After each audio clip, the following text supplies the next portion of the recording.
Welcome, everybody. I'm Jackie Morey, and today is episode number 3 of the 21st Century Legacy Letters Virtual Book Club. And today I am so excited because I have not just one, not just two, but 3 special co-hosts. And I'm going to introduce them to you in a little bit. But right now, I just want you to know that this Virtual Book Club episode, we're talking about the latter part of chapter 3 of this book, Daring Greatly by Brene. And folks, if you have not gotten this book yet, I highly recommend it. It is transforming me by leaps and bounds. And just knowing some of the things that are talked about just in one chapter alone is really changing how I relate even to my husband, right? So amazing book, and we're going to talk about chapter 3 today from page, from the page which is Women and the Shame Web, which is page 85 on this particular copy of the book. I'm not sure if you're going to be tuning in maybe 2 or 3 years from now, and it might not be page 85, but it is the subtopic Women and the Shame Web. We're starting from that point until the end of chapter 3.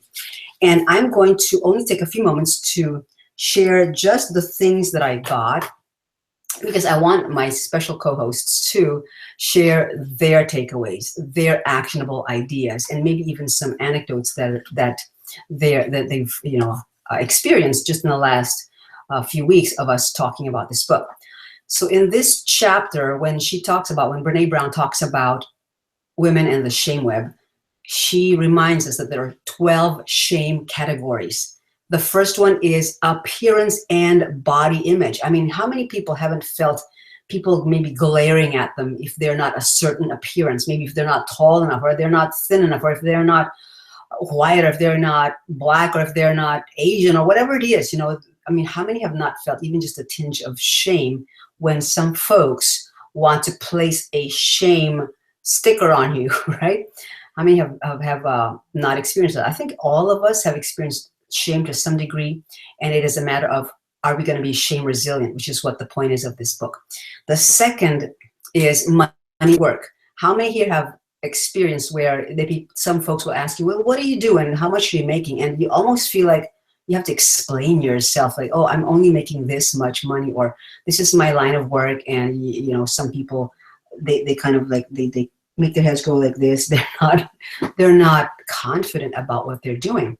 Folks, if you are doing what you believe you're supposed to be doing, or you're in transition, as long as you're not stealing, you're fine. That's what my grandpa and my dad used to tell me. As long as you're doing work that you're saving money, you're able to save up money, and you're able to support yourself, and you're not stealing, you're not harming anybody, you're fine. Okay, so don't let anybody put any shame on you as far as how much money you're making or not making and what you do. Okay, number 3, motherhood and fatherhood. Holy smokes, this is a huge one. Jim and I married a little bit late, so people are wondering if we were ever going to have kids and stuff like that. So anyway, it's just a lot of people just make judgments, whether on purpose or not on purpose. And so Jim and I, and all of you who are watching, Jim is my husband, and all of you are watching, I want you all to be shame resilient, where you're not going to allow anybody to put shame on you, right? Because you are worthwhile. You are loved. And besides, you have probably maybe a dozen or more people that really, really love you, if not hundreds. And it doesn't really matter what other people want to put on you, right? Because you are worthwhile and you are loved. Number 4, family. Some of my friends, they've come from families where they've had alcoholic parents or drug addicts or something like that. But, we love them. And they love their parents, and they still honor their parents, but we're not gonna pass judgment on them, right? We pray for them, and we support them, and we want to connect with them and do our best to be good friends with them. Number 5, parenting. That's another biggie, because are you parenting your child or your children the way that you're supposed to, and all that stuff. Number 6, mental and physical health. Number 7. Addiction. Number 8, sex. Number 9, aging. Number 10, religion. Number 11, surviving trauma. And number 12, being stereotyped or labeled.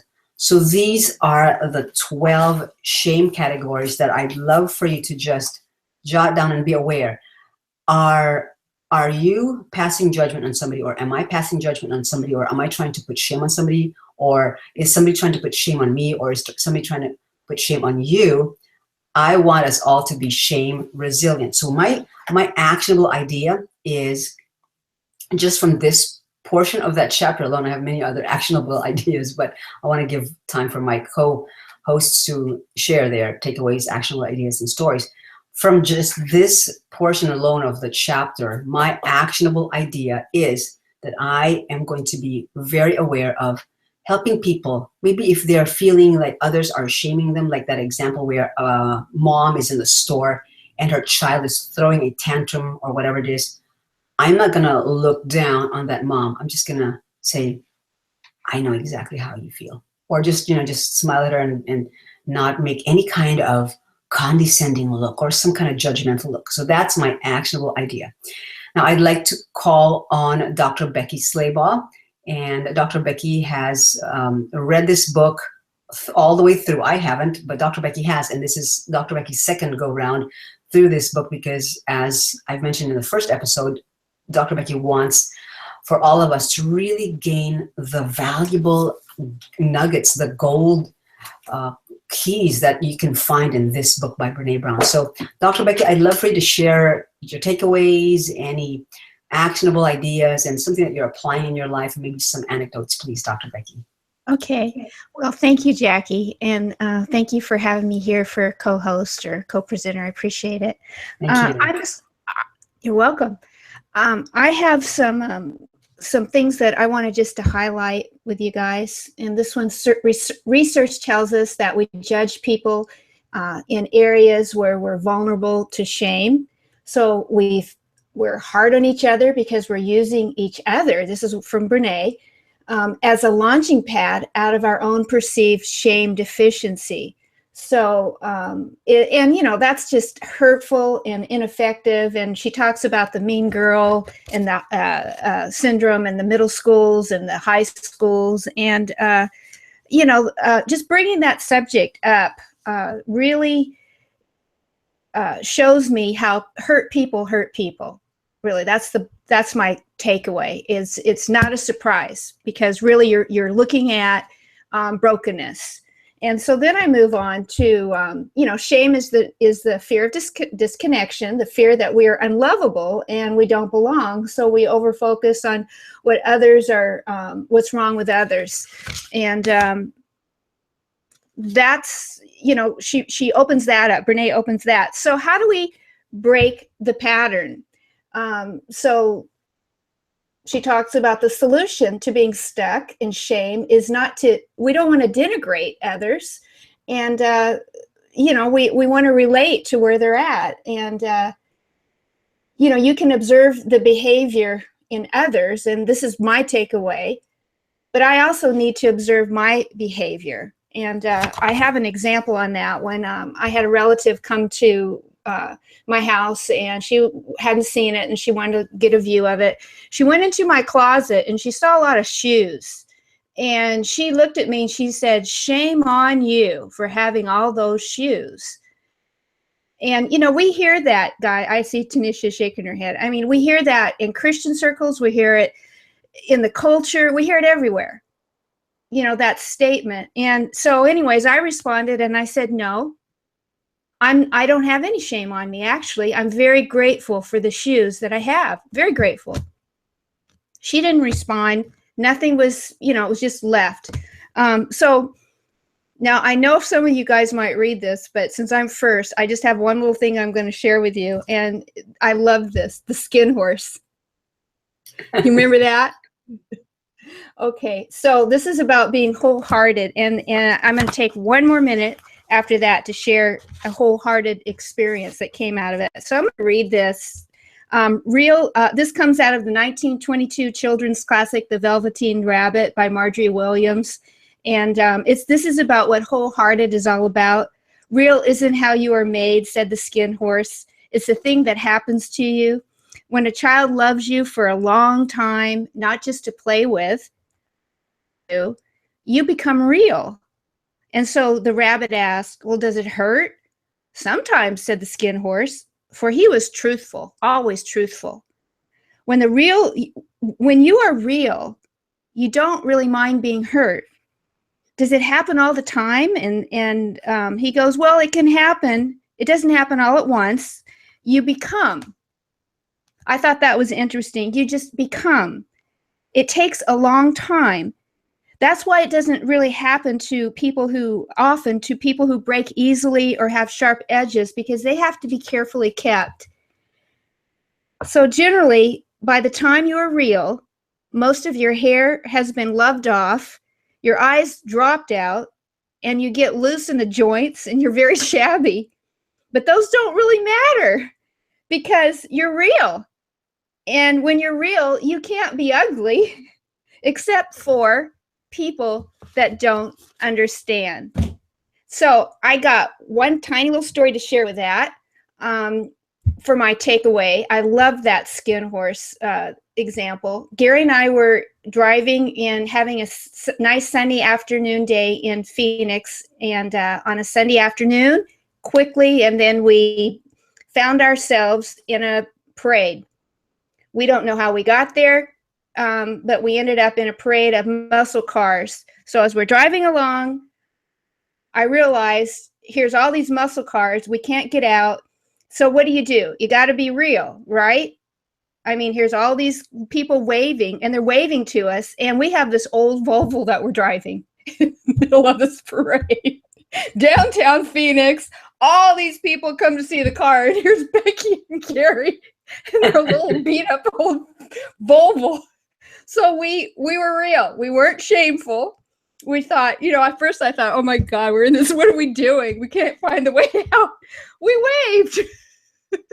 And the people were kind. I did my little Queen Elizabeth wave, actually. People were kind. They were loving. Our car was ugly. But, we had a wholeheartedness. It's like they had no idea what we were doing. But, that's my takeaway is even when you're ugly, when you're in the wrong place, be the best you can be. So that's my takeaway. And I'm going to mute here, Jack. Wow. Thank you so much, Dr. Becky. You made me laugh so hard there. I was so glad I was muted. I kind of unmuted a little bit because I just wanted to support you. That was wonderful that you were wholehearted and you just waved. It's okay. We're loved. Wow, fantastic. Well, I want to save my gentleman co-host for last because I want you to have his perspective, because in this chapter, we're talking about this book, Daring Greatly by Brene Brown. In chapter 3, it talks about how men experience shame, and it was very eye-opening for me, and how it really opened my eyes to some things. I mean, it opened me to some things that I didn't know how men experience shame, and so it's changed some things that I relate to my husband now. And so it's really amazing. This book is amazing. So anyway, I'd love for my co-host, Tanisha Williams, to share Tanisha's takeaways, actionable ideas, and any stories that or anything you've come up with that has come up with when you are reading through the book, even from chapter 1 or something like that. But share your takeaways from the last part of chapter 3, please, Tanisha. And welcome, and thank you for being with us, Tanisha. Thank you, Jackie. Hi, everyone. Good evening. I'm from New Jersey, so it's evening. Hi. If it's afternoon, good afternoon. Thank you, Jackie. This book was actually eye-opener because I wasn't sure if I was going to enjoy it, to be honest, because it's talking about vulnerability and shame. Right. But it's one of the books I've read in a long time. In chapter 3, I guess my greatest takeaway, she says to love ourselves and support each other in the process of becoming real is perhaps the greatest single act of daring greatly. So when I saw that, I really focused on the real part, because as people, sometimes it's hard to be real. And a lot of us wear the mask. And, for many years of my life, I've worn a mask. In fact, that's the first sentence in my book. For most of my life, I wore a mask. So when I saw that, I realized in order for you to be that vulnerable and to really just just be you. You have to take off your mask because the God that sees us, he sees beneath the mask. He sees all of us. And to get closer to God, you have to take off your mask and just be real. So that's one takeaway that I did see about that. And she mentioned the greatest lesson. If we're ever going to find our way out of shame and back to each other, vulnerability is the path and courage is the light. So I thought that was important as well. And I think she mentioned in the Velveteen Rabbit, right before Dr. Becky read it, there was a part of it where it says, it's easier to become real when we know we are loved. If we know we're loved, and we're loved by our friends, family, we're loved by God, you can take off the mask and be real. And it takes a lot of courage to take off your mask all the way and just be real. And because when you're real, it says in the book, you don't mind being hurt. You're going to get hurt because that's part of being vulnerable and things of that nature, but you don't mind because that's being real. So those are some of the takes. And when she started on page 85, she interviewed women, and she said women's number one experience of shame is looking perfect, being perfect. And I'm sure you know, how thin are you? How young are you? I'm getting older now. I never really thought about youth, but I'm in a certain decade. And I'm like, wow, I'm getting up there. And it's okay, but I'm trying to work through the issues. Body parts are getting like, I'm getting like pains and stuff that I never had before. I'm like, what's going on? So, becoming older. Are you thin enough? How many of us have gone on diets? I've been on every diet known to man, every diet. And I'm at the point where, yes, I need to lose some weight, but it's okay. I'll do it. And I've lost 26 pounds, so, Cool. Just eat, work out, things of that nature. But she said that was the number one that women struggle with as far as being shameful, looking perfect, being perfect. And here's another one. No matter what I achieve or how far I've come, where I come from, and what I survived, are you good enough? Are you good enough? And that's something I think a lot of women and men struggle with. No matter how many degrees you have or where you studied and, your income bracket and what house you live in, what car you drive, I think we still struggle with, are you good enough? So those are just some of my takeaways. Oh my goodness. You just know how to pack it in, Tanisha. That was a lot in just the short time that you shared with us. Masks, holy smokes. How many of us here have not worn masks? I mean, I know I have had worn masks, and, as the Lord shows me what masks I have, I sure don't want to wear those because I want to be real. I want to be able to share and be vulnerable. I mean, of course, to people that I really trust, because like she shared also in another part of the book, we're not just vulnerable with every single person, guys, because that could also mean that that person who's just being vulnerable with everybody is desperate, right?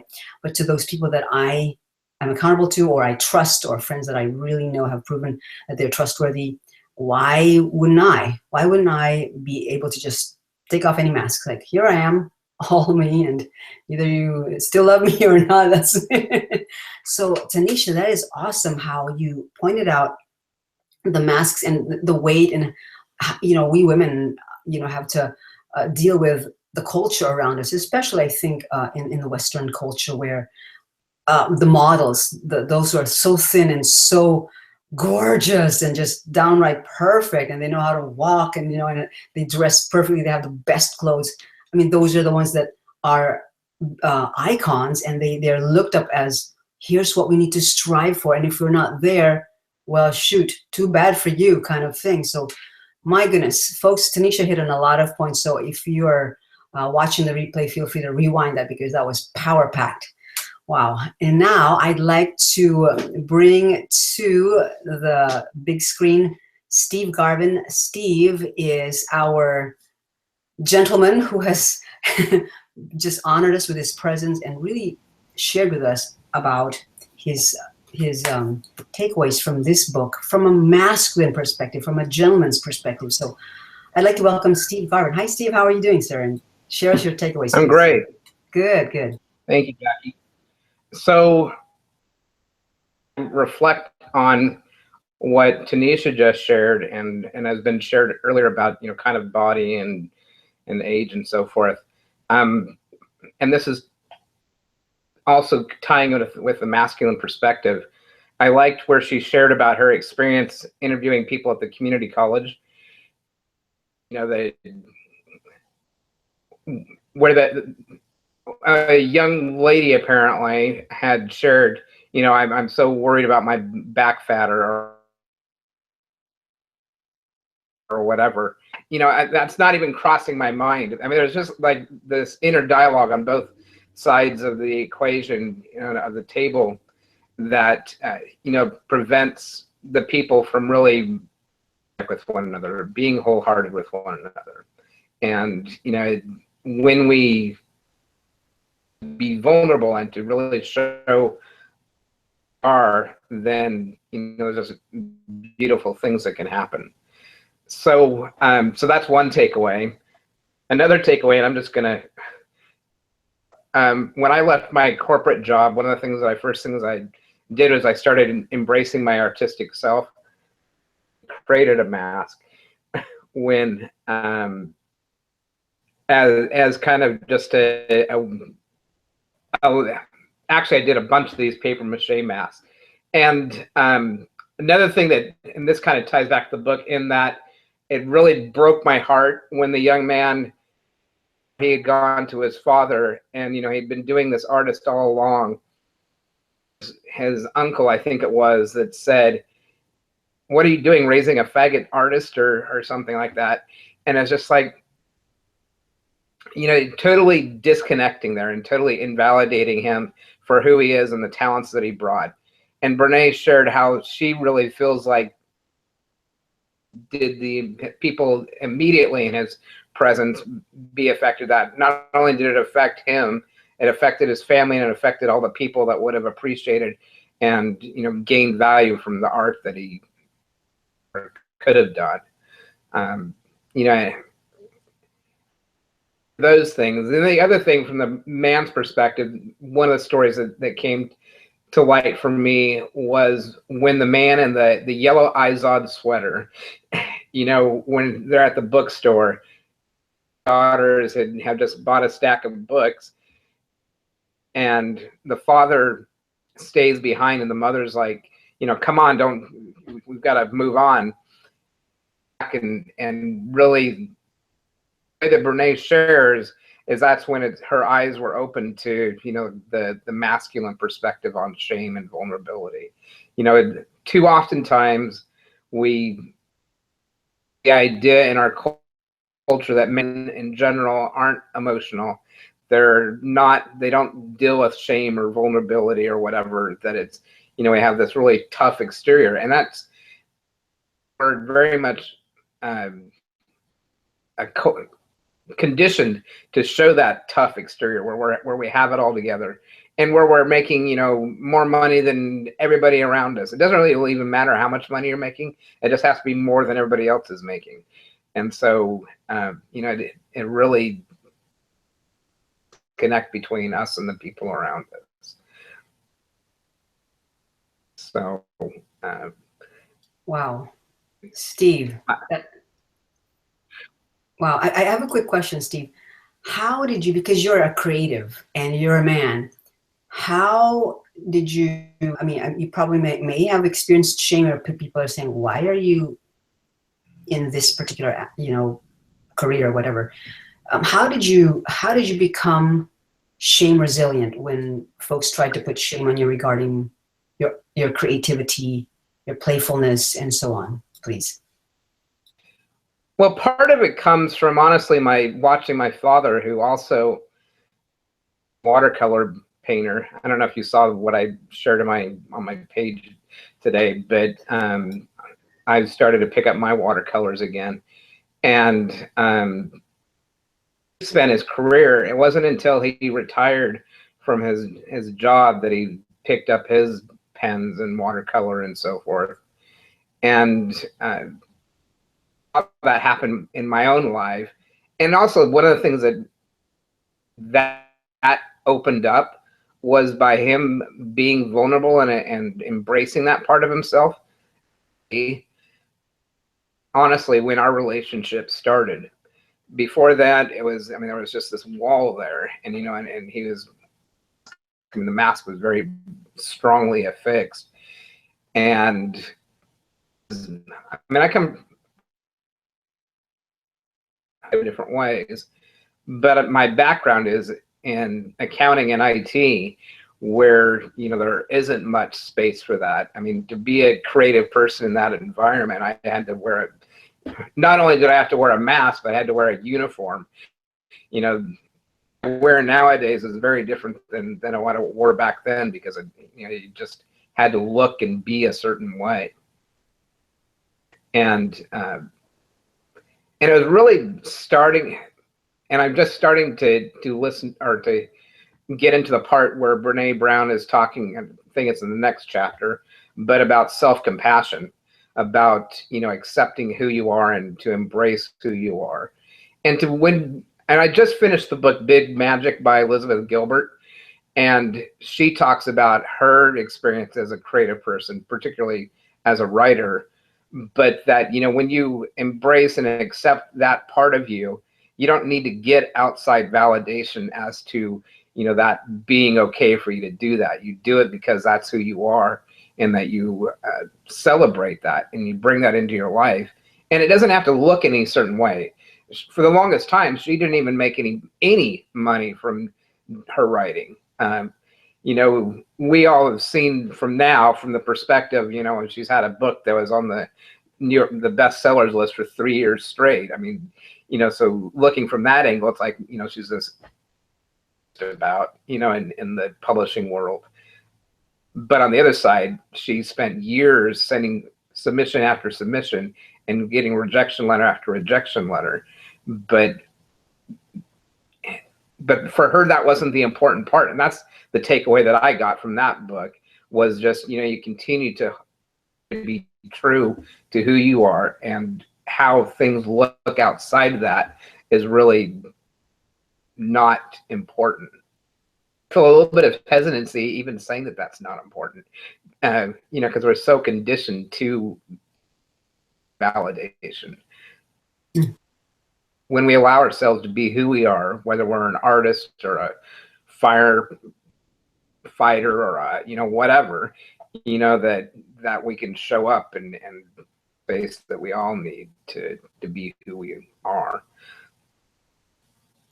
Awesome. Thank you. Thank you so much, Steve. Wow.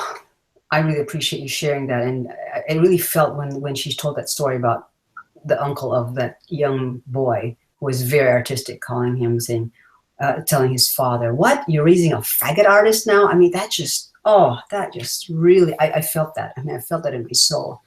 And how, I'm glad Brene Brown even shared that she wept for that man, because for years and years, he just was so rejected and didn't get to do what he wanted to do. But you're right, Steve.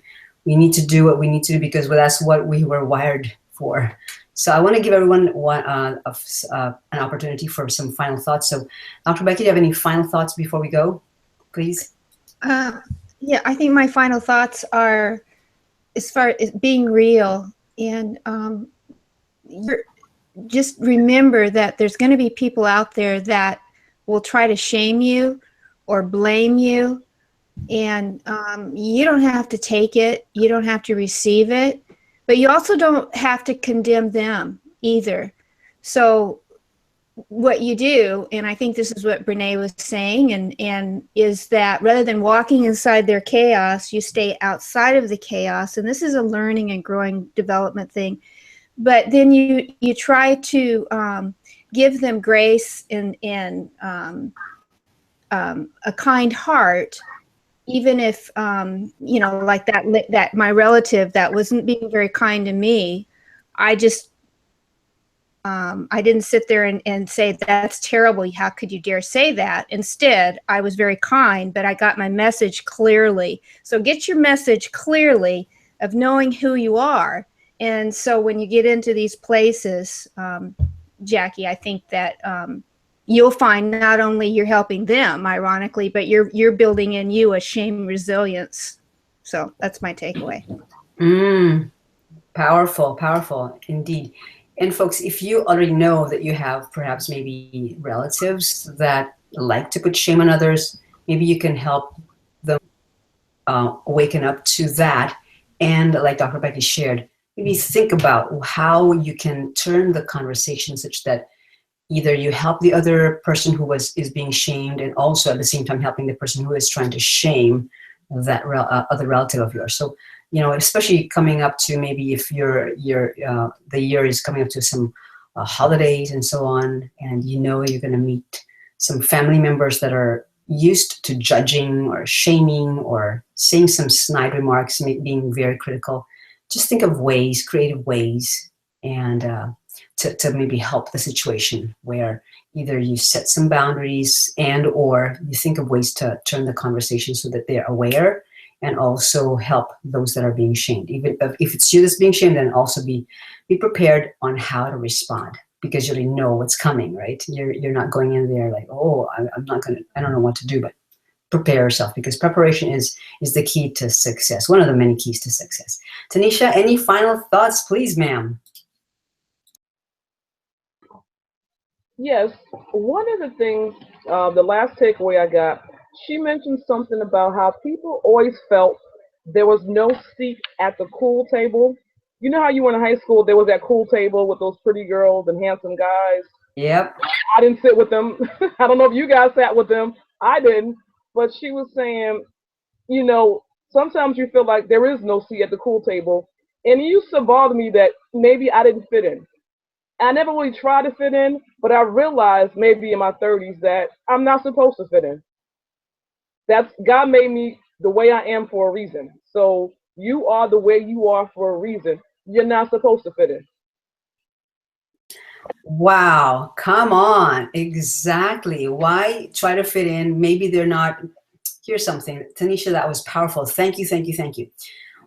I believe that we are supposed to be in a certain zone, and others are going to be in other zones. So like Tanisha's saying, maybe we're not supposed to be in their zone. Let them stay in their zone, and I'm going to just focus on my zone here, and I'm going to steward my zone. I'm going to be taking care of and cultivating my skills and giftings that are supposed to be for this zone. So Tanisha, powerful takeaway.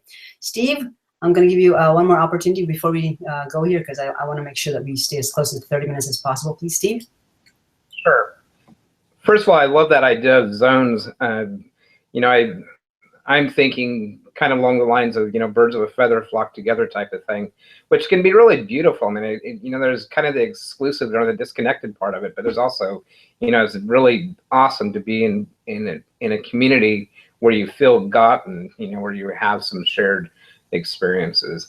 Also, another story that Brene Brown shared about kind of that resilience and that creating that buffer. I appreciated the way she shared about the email that she got from, you know, where she just really got castigated about, you know, well, you're not really vulnerable or whatever, or you're not authentic, or, you know, and like pressing the send button or reply button directly to him rather than forwarding it on to her husband like she had intended.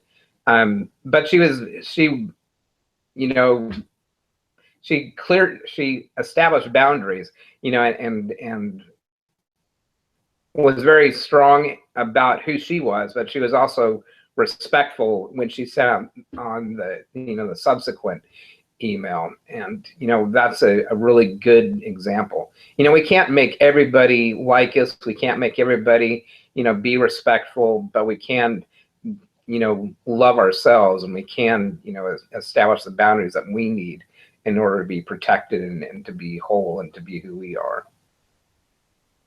Awesome. Awesome. Thank you very, very much, Steve. Well, folks, that is today's virtual book club meeting. I want to thank all of you who are watching live and also those who are watching the replay. And I want to just comment on Joanne. Joanne said, also forgive them because they don't know what they do, and boundaries and forgiveness keep you free. Indeed so, Joanne. And Jean says she just got the post on Facebook, and glad that you're here, Jean. Welcome, welcome, welcome. So I want to thank Dr. Becky. I want to thank Tanisha Williams, and I want to thank Steve Garden. Dr. Becky, thank you so much. I appreciate you, and see you hopefully next week. And Tanisha, let me know if you're available next week. I'd love to have you. Your takeaways are brilliant. And Steve, as always, your masculine point of view and perspective is so invaluable. So folks, thank you so much for being with us, and look forward to being with you again next week. We're going to be in chapter 4, and we'll announce inside the Facebook community up to what pages we're going to tackle, because it's another very meaty chapter, and I don't want to miss out on so many, many key points. All right. Thanks again, and have a fantastic rest of the week. Bless you. Bye. Bye-bye.